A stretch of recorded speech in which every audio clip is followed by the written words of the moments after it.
often get the question, what is the difference between a child psychologist and a pediatric psychologist? Well, of course, pediatric psychologists work with children, but the difference is that pediatric psychologists work with children and their families who've experienced a medical condition. We work really closely with medical colleagues, so that might be physicians or nurses. In my work, I work very closely with dietitians and exercise physiologists. And all of us are working together to make sure that children have the skills and the support and the resources, that they need to improve on their health conditions. So a pediatric psychologist is someone who works with kids and their families and works in a way that we consider both physical health as well as mental health. So how do kids' thoughts, feelings, attitudes, behaviors impact their physical and mental health concerns? For me, a pediatric psychologist is a psychologist who focuses on children's health and health outcomes. And for me, psychology, the mainstay of it is really a focus on behavior and emotions and how that impacts or is impacted by for me, health, when I'm thinking about pediatric psychology. A pediatric psychologist is a psychologist who works with children and who focuses on the psychological, behavioral, and mental health components of medical illness. Pediatric psychologists often work in academic medical centers or universities, but not always. And there's often a focus on clinical practice or research or teaching or service and advocacy work, or some combination of all of the above.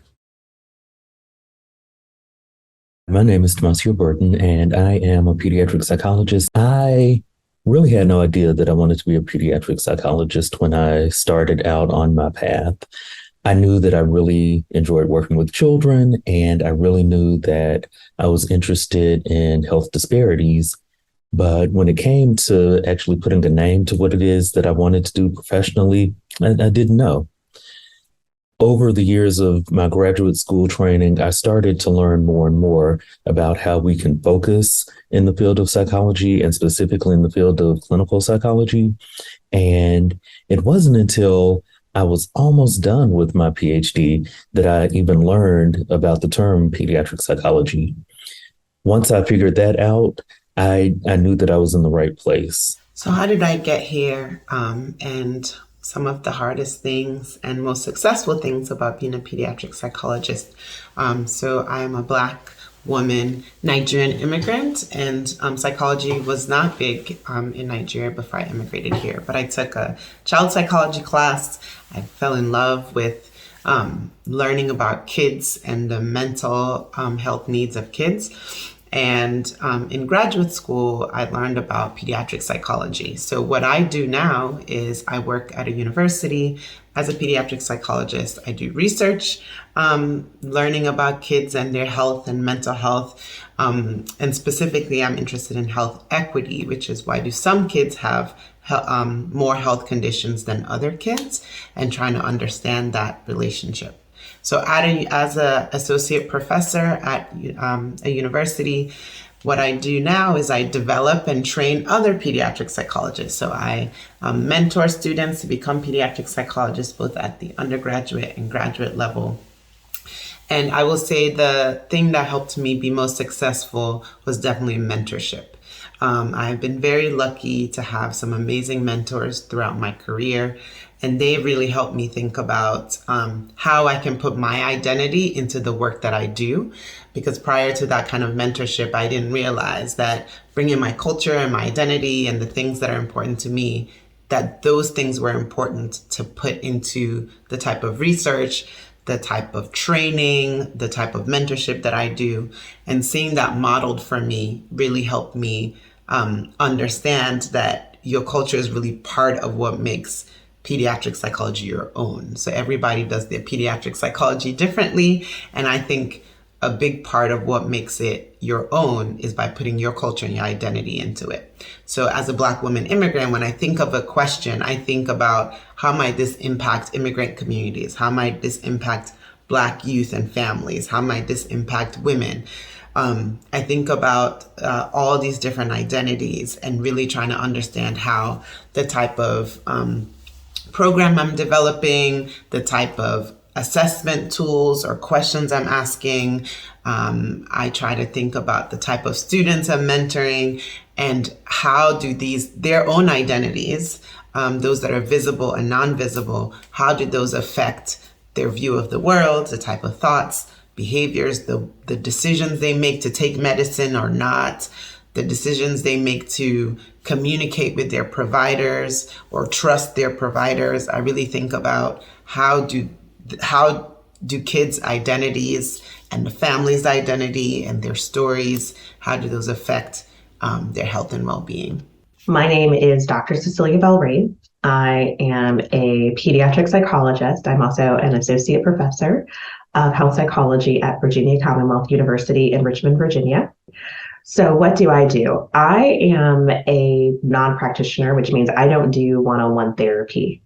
Instead, I do research into children's health issues. I focus on children living with sickle cell disease and their families, thinking about how do you adjust to that illness. Now, sickle cell disease is a disease seen primarily in people of African descent and also seen in people of Latino descent.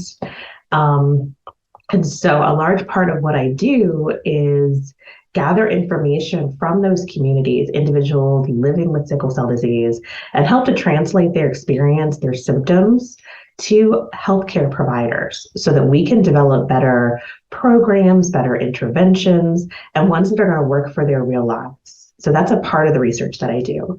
The other part of what I do is focused on understanding pain and sleep as two important issues for Black youth. Thinking about how is Black youth, when Black youth experience pain, how are their pain experiences, how do people react to their pain experiences? How do we develop better programs for addressing pain for Black youth that actually takes into account their family, their culture, their environment, and their access to resources so that they don't end up going into adulthood experiencing both pain and the impact of pain on their lives. And I think about the same things in relation to sleep. How do we promote proper sleep? Sleep is related to almost every health risk outcome that people have, the development of heart disease, cardiovascular disease. How do we make sure that everybody is able to have good quality sleep and therefore is able to have good quality overall health? So what are the other things that I do? I also do research. Well, of course I do research. I also do teaching. I teach health psychology to people at my university who want to work with individuals with health issues, particularly children with health issues. So people who want to be healthcare providers, such as in future MDs, physical therapists, nurses, the whole range. So that they can have a better understanding of how emotions and behavior play into health and health decisions. I would say I didn't always envision myself being a pediatric psychologist. But I definitely knew when I was in college that I had an interest in working with kids. I wanted to make their lives better. And I particularly had an interest in working with Black kids. Growing up Black myself, I knew that it was sometimes difficult to have all of my health needs addressed. And I wanted to do something about that. And so I actually started off in a lab focused on kids with sickle cell disease to get some experience. And that really led to me talking more with the families, talking more with the kids, and really getting incredibly excited about those families, that work, seeing how, for me, I grew up within a strong Black family and how much that helps support me in being successful. I wanted the same thing. How can I bolster families? How can I help it so that children can be successful so they can live full, healthy lives, even with disease? And I think that's an important part of pediatric psychology, is that you don't lose the person, you don't lose the child based upon the fact that they have a disease. This is not, a sickle cell patient. This is a child with sickle cell disease, who is eventually going to be an adolescent with sickle cell disease, and an adult with sickle cell disease. But at the cornerstone, they are a person with feelings and goals who are trying to achieve everything in their lives. And how can we in healthcare be better about helping that happen? A large part of what's helped me be successful in my work is not losing track of the work or losing track of like what the goals of what I'm trying to do are, which are to educate healthcare providers, to work with children and families. When I keep that at the forefront, it keeps me going. It's a part of my goals, my passion, to make an impact on my community. And I feel like if I keep doing that, then it helps me be successful. The other part is just working with amazing people who all have different specialties. I work a lot with MDs, with nurses, with social workers, with people with different types of training who all have amazing perspectives and expertise. And we all share the same passion to actually improve the healthcare of kids with sickle cell disease and kids who experience pain or sleep problems. And I think that definitely keeps me going, being part of a larger team with large goals. I work in a children's hospital, and I am primarily in clinical practice. And so my medical specialty is obesity. So I work with youth and their families who have obesity and who are working on becoming healthier. I also do a lot of service and advocacy work, both for individuals who have obesity, so speaking out on weight bias and weight-based discrimination, as well as advocacy for health equity.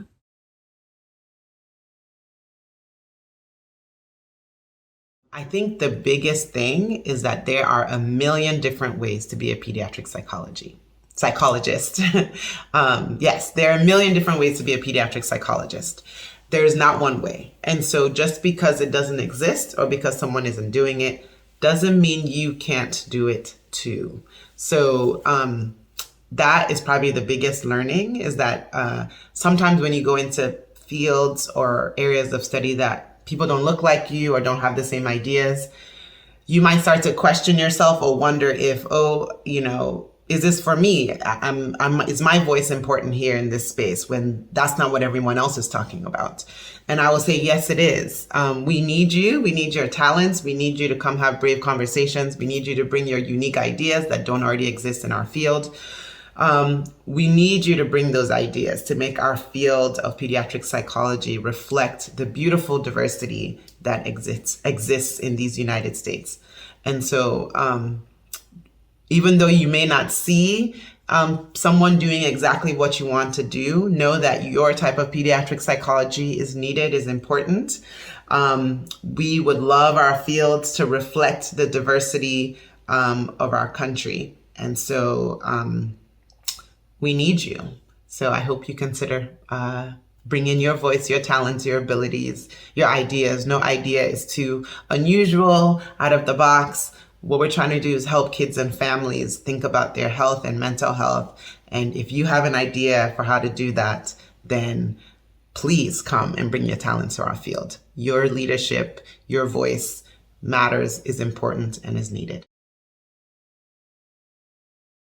I think pediatric psychologists can address racism in their work in lots of different ways. As a pediatric psychologist, one way that I think is really important is in the clinical room. So when you're meeting with families, trying to understand their experiences with racism, understand how those experiences affect how they're showing up in that medical provider office or outpatient office.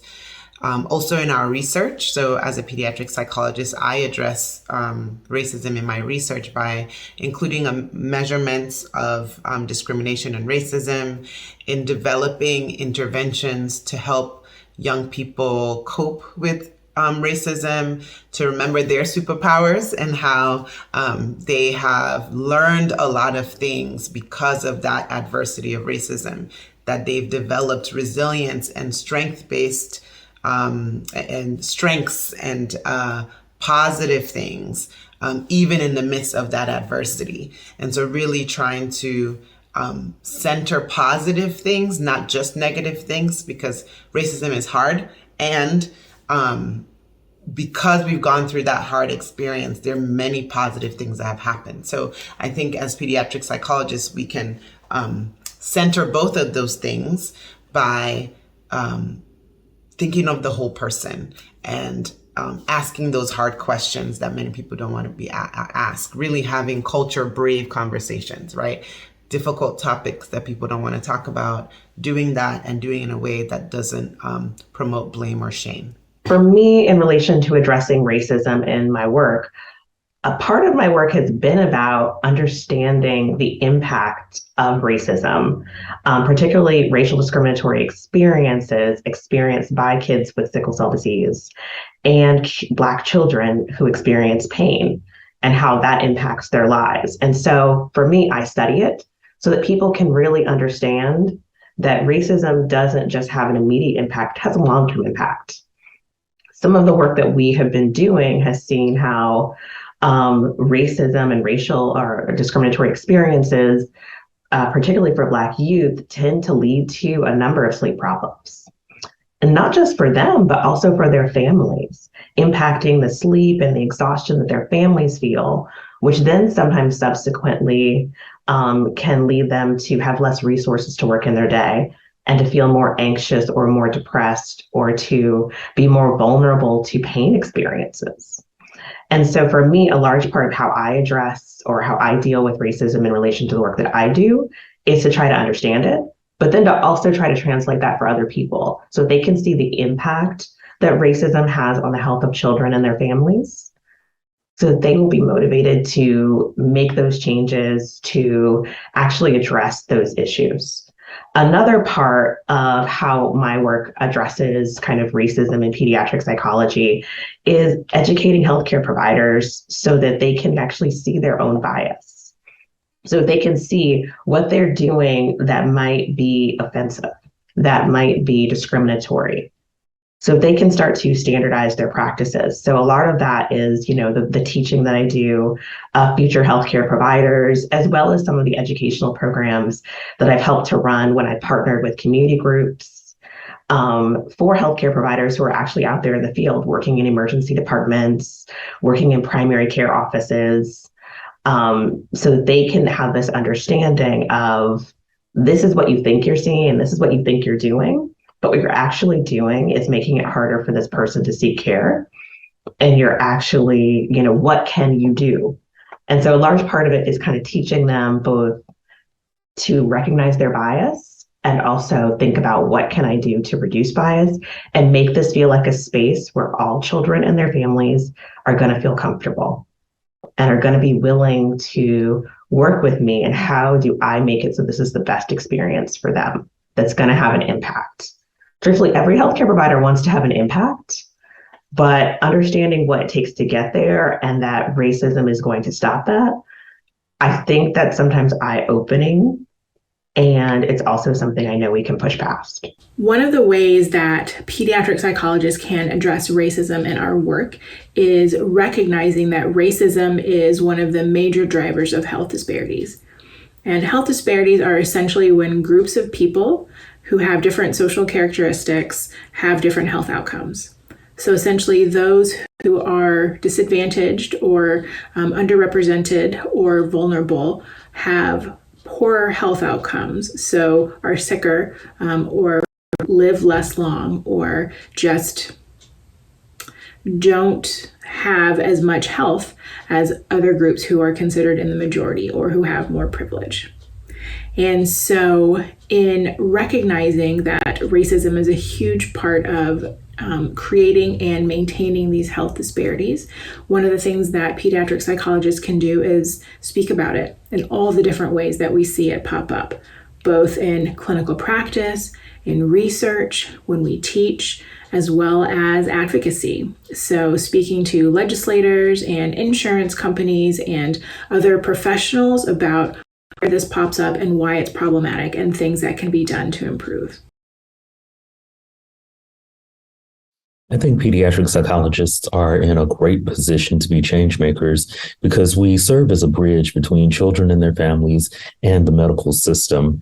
We really do work very hard to make sure that children and their families understand what it is that they're being asked to do in terms of taking good care of themselves, in terms of improving their health, in terms of staying on track with their medical regimen. And we're in a good position to really influence how medical care is actually provided to children and their families. Pediatric psychologists can be change makers by asking the hard questions, going beyond what we just see, the basics that we see, and really asking people, trying to understand how people got there. So folks may be having these experiences, but many different factors led to them being there, and trying to understand those factors more to develop a deeper sense of empathy. We can also be change makers by thinking about policy and advocacy, because that's not something we're traditionally taught in our programs, but we can learn how to use our voice, our knowledge, our skill in working with different teams, and bring that knowledge and those experiences to change our field, to change the lives of other people, to be an advocate. I think that pediatric psychologists can serve as change makers in a number of ways. One of the ways in which I try to do it is through education of healthcare providers, education of individuals living with chronic illnesses or dealing with pain or sleep issues, particularly who are Black. And so for me, education is a big change maker. Knowledge can push things, but knowledge isn't the only, the place you stop. Sometimes it's also changing the system. Sometimes it's also and the way you change the system is through policy. And psychologists have a huge ability to shift policy through the work that we do. Policy is usually built upon knowledge. What do we know? What do we not know? And sometimes we have these assumptions about what we know because we haven't done the research. And so part of that still for me, a big piece is the education piece. Another is being a part of the team. Just my voice at the table to represent Black individuals and their experiences, or to be able to talk about the experiences of the families that I work with, changes the game, changes policy, changes even how we do research. When somebody suggests something and I say, that's not going to work for the patients that I work with, that's not going to work from the families that I have been talking to for years. These are the specific barriers that they're facing. These are the attitudes they experience when they seek healthcare. That helps to inform how we set up policies so that they can be inclusive and responsive to the lives of real people, meeting them where they're at. So I think psychologists make an impact through education, and they make an impact through being members of these larger healthcare teams in order to change policy, change practice, change what we're doing when we work with families. And one of the ways that pediatric psychologists can serve as change makers is recognizing that as psychologists, one of our unique skills, one of our many unique skills, is that we have the ability to think about process of change. So not just sort of what's wrong about a situation and what needs to be better, but the process of getting it better, the process of improving, the process of making that change. That's what psychologists are trained to do, which is help support behavior change.